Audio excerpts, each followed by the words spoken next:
గత ఎపిసోడ్లో గీత ఇంటర్ ఫలితాలలో 3 సబ్జెక్టులు ఫెయిల్ అయిందని శ్వేత తెలుసుకుంది. అదే సమయంలో రాజేష్ అనే కుర్రాడితో గీత ప్రేమాయణం నడుపుతుందని కూడా బయటపడింది. ఆవేశంతో ఉన్న శ్వేత గీతాని ఇంటి నుండి బయటికి లాక్కెళ్ళింది. ప్రస్తుతం చీకటి పడింది. ఆ పల్లెటూరి వీధిలో శ్వేత ఆవేశం, గీత ఏడుపు తప్ప ఇంకేం వినిపించట్లేదు. కాని లక్ష్మి బ్రతిమాలడంతో శ్వేత గీతని మళ్లీ ఇంటికి తీసుకొచ్చింది. గీత మనసులో రాజేష్ మీద ఉన్న నమ్మకం ఇంకా పోలేదు. శ్వేత మనసులో చెల్లి భవిష్యత్తు మీద ఉన్న ఆందోళన తగ్గలేదు. ఆ రాత్రి ఆ ఇంట్లో గాలి కూడా భారంగా మారింది. లక్ష్మి భోజనం వడ్డించింది. శ్వేత గీత ఎదురెదురుగా కూర్చున్నారు. ఇద్దరూ తలదించుకుని ఉన్నారు. లక్ష్మి గొడవని సద్దుమణిగించాలని చూస్తోంది. శ్వేత, ఇంకా కోపమేంటి తల్లి? జరిగిందేదో జరిగిపోయింది. గీత చిన్నపిల్ల, తెలియక దారి తప్పింది. నువ్వే ఇలా ఉంటే ఎలా? తిను ముందు. శ్వేత నిశ్శబ్దంగా ఉంది. ఆమె కళ్ళలో ఇంకా నీళ్లు తిరుగుతున్నాయి. గీత, నువ్వు కూడా తినమ్మా. జరిగిన దానికి బాధపడితే వచ్చేదేముంది చెప్పు. రేపటి నుండి బుద్ధిగా చదువుకో. ఆ రాజేష్ గడి ఫోన్ తీసి పక్కన పెట్టు. నేను తినను. నాకసలు ఆకలిగానే లేదు. మీరు నన్ను అర్థం చేసుకోవట్లేదు. అర్థం చేసుకోవాలా? నిన్నేం అర్థం చేసుకోవాలే? 3 సబ్జెక్టులు పోగొట్టుకుని ఎవడో రోడ్డు మీద తిరిగేవాణ్ణి ప్రేమించి మా మీద అరుస్తుంటే నిన్ను అర్థం చేసుకోవాలా? నువ్వు చదవటం మానేసి అనవసరపు తిరుగుళ్ళు తిరిగితే నేను తలదించుకొని తిరగాలా? అప్పుడే గీత ఒక్కసారిగా ముఖం తిప్పుకొని పక్కకి పరిగెడుతుంది. వంటింటి వెనుక వైపు వెళ్లి గట్టిగా వాంతులు చేసుకుంటుంది. ఆ శబ్దం వినగానే లక్ష్మీ, శ్వేత ఇద్దరూ అదిరిపడ్డారు. లక్ష్మీ మొహంలో ఒక్కసారిగా భయం అలుముకుంది. శ్వేత గుండె ఆగిపోయినంత పనైంది. వాంతులవుతున్న గీతాని చూస్తుంటే వాళ్లకి భయంకరమైన అనుమానం మొదలైంది. ఒక ఆడపిల్లకు ఇలాంటి సమయంలో వాంతులవటమంటే పల్లెటూళ్ళలో అదొక సంకేతం. గీత ప్రెగ్నెంట్ అయిందేమోనని శ్వేత, లక్ష్మి కంగారు పడ్డారు. శ్వేత గీత దగ్గరికి వెళ్లి తలపట్టుకుంది. గీత నీరసంగా గోడకు ఆనుకొని కూర్చుంది. లక్ష్మి గట్టిగా ఏడుస్తూ గీతని నిలదీస్తుంది. ఏంటి ఇది? ఎందుకు వాంతులవుతున్నాయి? గీత, నిజం చెప్పు. ఆ రాజేష్ గడు నిన్ను అంతవరకు తీసుకెళ్లాడా? నువ్వు కడుపుతో ఉన్నావా? అమ్మా, ఏమంటున్నావు? నా కొంట్లో బాలేదంతే. నువ్వు మరీ అంత దారుణంగా ఎలా అనుకుంటున్నావు? మరెందుకు వాంతులయ్యాయే? ఇన్నాళ్ళు బయట తిరిగావు, స్పెషల్ క్లాస్ అని అబద్ధాలు చెప్పావు. ఇప్పుడిలా అవుతుంటే ఏమనుకోవాలి గీత? మమ్మల్ని ఇంతలా దిగజార్చావా? మన నాన్న పరువుని మట్టిలో కలిపేస్తావా? నాకేం తెలీదు. ప్లీజ్ నన్ను నమ్మండి. నేను అబద్ధం చెప్పట్లేదు. లక్ష్మి దేవుడి పటం ముందు కూలబడి, అయ్యో దేవుడా, ఇలాంటి రోజు చూడ్డానికా నన్ను ఇంకా బతికించావు? ఈ ఊరికి, ఈ సమాజానికి నా ముఖం ఎలా చూపించాలి తండ్రి? నా కడుపున శనిలా పుట్టావే గీత నువ్వు. ఆ రాత్రి ఆ ఇల్లు నరకంలా మారింది. గీత ఎంత చెప్పినా లక్ష్మీ, శ్వేత నమ్మే పరిస్థితిలో లేరు. గీత కన్నీళ్లు, లక్ష్మి ఆర్తనాదాల మధ్య ఆ రాత్రి గడిచిపోయింది. తెల్లారగానే శ్వేత ఒక ప్రెగ్నెన్సీ కిట్ తీసుకొచ్చింది. గీతని టెస్ట్ చేసుకోమని చెప్పింది. కొద్దిసేపటి తరువాత గీత బయటకొచ్చి కిట్ చూపిస్తుంది. అందులో నెగటివ్ అని ఉంది.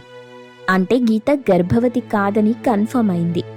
లక్ష్మి దీర్ఘంగా ఊపిరి పీల్చుకొని ఒక బరువు దించినట్టు, దేవుడా, నా బిడ్డని కాపాడావు తండ్రి. ఆ వాంతులేదో ఫుడ్ పాయిజన్ వల్ల అయి ఉంటాయి. నాకిప్పుడు కాస్త ఉపశమనంగా ఉంది. ఇప్పుడైనా నమ్ముతారా? నన్నెంత అనుమానించారు. నా క్యారెక్టర్ పైన డౌట్ పడ్డారు. నాకు రాజేష్కి మధ్య అలాంటిదేం లేదు. తను నన్ను గౌరవంగా చూసుకుంటాడు. తనతో తిరిగాను కానీ నా సేఫ్టీలో నేనున్నాను. గౌరవంగా చూసుకుంటాడా? గీత, నీకతగాడి మీద అంత నమ్మకముంటే ఆ నమ్మకాన్ని ఈరోజే పరీక్షించుకుందాం.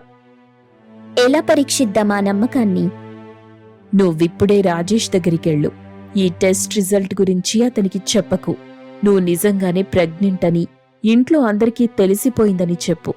అతను నిన్ను వెంటనే పెళ్లి చేసుకుంటాడో లేక నిన్ను నట్టేట ముంచేస్తాడో నీ కళ్లతో నువ్వే చూడు. అప్పుడు నీకు అర్థమవుతుంది ఎవరు నీ శ్రేయోభిలాషులని. సరే, రాజేష్ నన్ను వదిలిపెట్టడు. అలా చెప్తే తన ప్రేమని ఇంకా ఎక్కువగా చూపిస్తాడు. అప్పుడు మీరతన్ని ఒప్పుకోవాలి. మా పెళ్లి చెయ్యాలి. పార్కులో రాజేష్ స్టైల్గా నిలబడి ఉన్నాడు. గీత కంగారుగా అతని దగ్గరికెళ్ళింది. శ్వేత దూరం నుండి చెట్ల చాటున అంతా గమనిస్తోంది. ఏంటి గీత, ఈ టైంలో పిలిచావు? అన్నీ ఫెయిల్ అయ్యావని మా ఫ్రెండ్స్ చెప్పారు. బుర్రలేదా నీకు? సరిగ్గా చదవాలి కదా. రాజేష్, చదువు గురించి వదిలేయ్. మా ఇంట్లో పెద్ద గొడవ అయింది. నాకు వాంతులవుతున్నాయి. మా అక్కకి అనుమానం వచ్చి హాస్పిటల్కి తీసుకెళ్ళింది. నేను ప్రెగ్నెంట్ అని తేలింది రాజేష్. వాట్? ఏం మాట్లాడుతున్నావు? మనం జాగ్రత్తగా ఉన్నాం కదా. అలా ఇలా జరిగింది? ఆ ప్రెగ్నెన్సీతో నాకేం సంబంధం లేదు. రాజేష్, ఏమంటున్నావు? నేను నీతో తప్ప ఎవరితోనూ మాట్లాడలేదు, తిరగలేదు. నువ్వు నన్ను పెళ్లి చేసుకుంటానన్నావు కదా.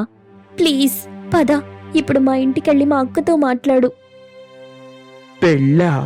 నీకు పిచ్చా ఏంటి గీత? నేనేదో టైంపాస్కి నీతో తిరిగాను. నువ్వు అందంగా ఉన్నావని గిఫ్ట్స్ ఇచ్చాను. అంతేగాని పెళ్లిదాకా వెళ్తాననుకున్నావా?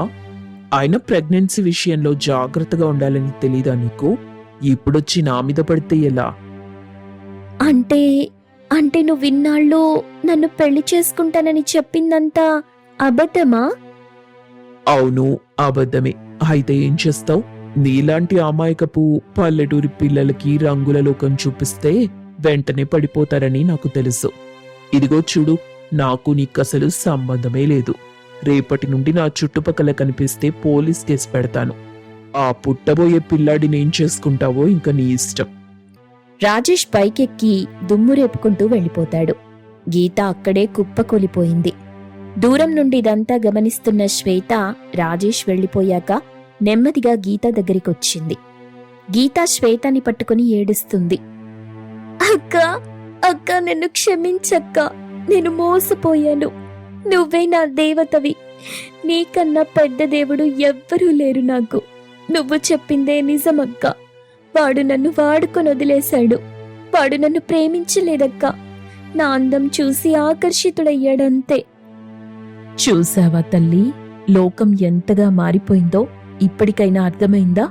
వాడు నీ గ్లామర్ చూశాడు. నీ తోబుట్టువుగా నేను నీ బాధ చూశాను. నీకు తోడుంటాను. ఇక వాడి గురించి వదిలే. జరిగిందంతా ఒక పీడకల అనుకో గీతా. గీతా కళ్ళు ఇప్పుడు తెరుచుకున్నాయి. శ్వేత త్యాగం, ప్రేమ ఆమెకిప్పుడు కనిపిస్తున్నాయి. ఇద్దరూ కలిసి ఇంటికొచ్చారు. లక్ష్మికి విషయం చెప్పగానే ఆమె కూడా గీతని గుండెలకి హత్తుకుంది. గీత తన తప్పు తెలుసుకొని ఇకపై అక్క మాట వింటానని మాటిచ్చింది. కొన్ని నెలలు గడిచాయి. వాతావరణమంతా మారిపోయింది. శ్వేత ఓపెన్ ఇంటర్లో అద్భుతమైన మార్కులతో పాస్ అయింది. ఇప్పుడు తను ఓపెన్ డిగ్రీకి అప్లై చేసింది. మరోపక్క గీత పూర్తిగా మారిపోయింది. శ్వేత గీతాకి చదువు చెప్తూ, గీతా, ఈసారి సప్లిమెంటరీలో నువ్వు అన్ని సబ్జెక్ట్స్ క్లియర్ చేయాలి. ఇది నీకు ఆఖరి అవకాశం. ఖచ్చితంగా అక్క.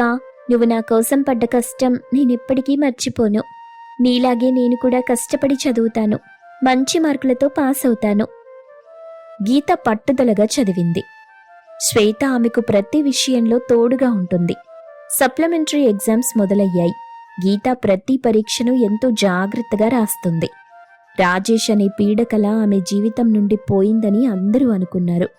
కానీ ఒకరోజు గీత ఎగ్జామ్ రాసి బయటకొస్తుండగా రాజేష్ బైక్ మీద వచ్చి ఆమెకెదురుగా వస్తున్నాడు. హే గీతా, ఎలా ఉన్నావు? నీ ఆరోగ్యం ఎలా ఉంది? ఎగ్జామ్స్ బాగా రాస్తున్నావా? నీకెందుకు? మర్యాదగా నా దారి నుండి తప్పుకో.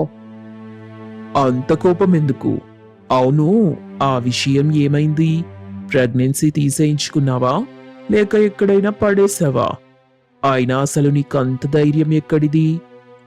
రాజేష్ అడిగిన అసహ్యకరమైన ప్రశ్న గీతాని పళ్ళు కొరికేలా చేసింది. ఆమె కళ్లలో నిప్పులు చెరుగుతుంది. కాని అదే సమయంలో వెనుక నుండి శ్వేత వస్తుంది. రాజేష్ వెనక్కి తిరిగి చూశాడు. శ్వేత ముఖంలో ఒక వింతైన గంభీరత్వం ఉంది. పల్లెటూరి అక్క ఇప్పుడు ఏం చేయబోతుంది? గీతని అవమానించిన రాజేష్కి తగిన బుద్ధి చెప్తారా లేదా గీత మళ్ళీ రాజేష్ మాటల వలలో పడుతుందా? తర్వాత ఏం జరుగుతుందో తెలియాలంటే 5వ ఎపిసోడ్ చూడాల్సిందే.